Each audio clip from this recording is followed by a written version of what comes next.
अब कैसे अपने भैया बाबू का अपने पिताजी का याद करती गाना के भाव है बात तो सही है ना यार ससुर घर ओए कोने में घरे में दिया जाए खाली गाना सुना जाए बड़ा सुंदर भाव मुझे भाई ऐसे बोली मत अभी कर ससुरे मारो मैं बिना माई के बिटियावा बाबा यही है हमारो वीराना माना ससुरे मेरो मैं बिना माई के बिटियावा बाबा यही है हमारो वीराना माना ससुरे मेरो मैं बिना माई के बिटियावा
की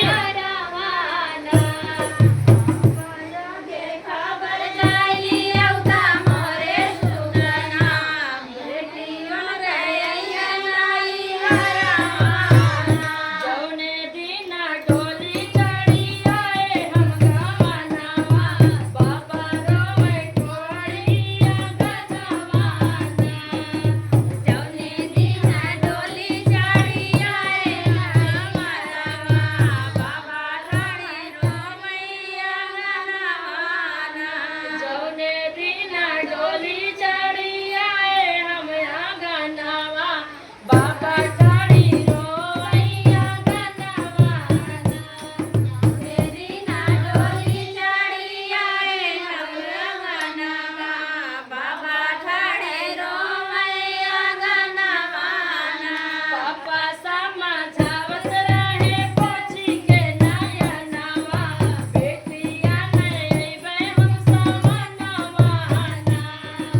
बेटा समझावत रहे पोछी के नयनवा बेटिया नहीं बे समनवाना भैया मोरे कहे रहे बैराखी दिनवा बादू बनी राखी बंधनवाना भैया मोरे कहे रहे बैराखी बनवा भैया मोरे कहे रहे बैराखी दिनवा बादू बनी राखी बंधनवाना भैया मोरे कहे रहे बैराखी दिनवा बनी बनी राखी बंधनवाना बाबा भूले भैया भूले दई के कसमवा बाबा भूले भैया भूले दई के कसमवा रोई रोई सुखे मोर नयनवाना बाबा भूले भैया भूले दई के कसमवा रोई रोई सुखे मोर नयनवाना आजू मोरी मैया जवा होती नाई हरावा आजू मोरी मैया जवा होती नाई हरावा केहू के भेजती ससुरवाना मोरी मैया जाऊ होती नाई हरावा केहू के भेजती ससुरवाना आजू मोरी मैया जाऊ होती नाई हरावा केहू का भेजती ससुरवाना आज मोरी मैया जाऊ होती नाई हरावा केहू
वाला कमेंट में जरूर बताइए। बड़ा दर्दनाक गीत है। बिल्कुल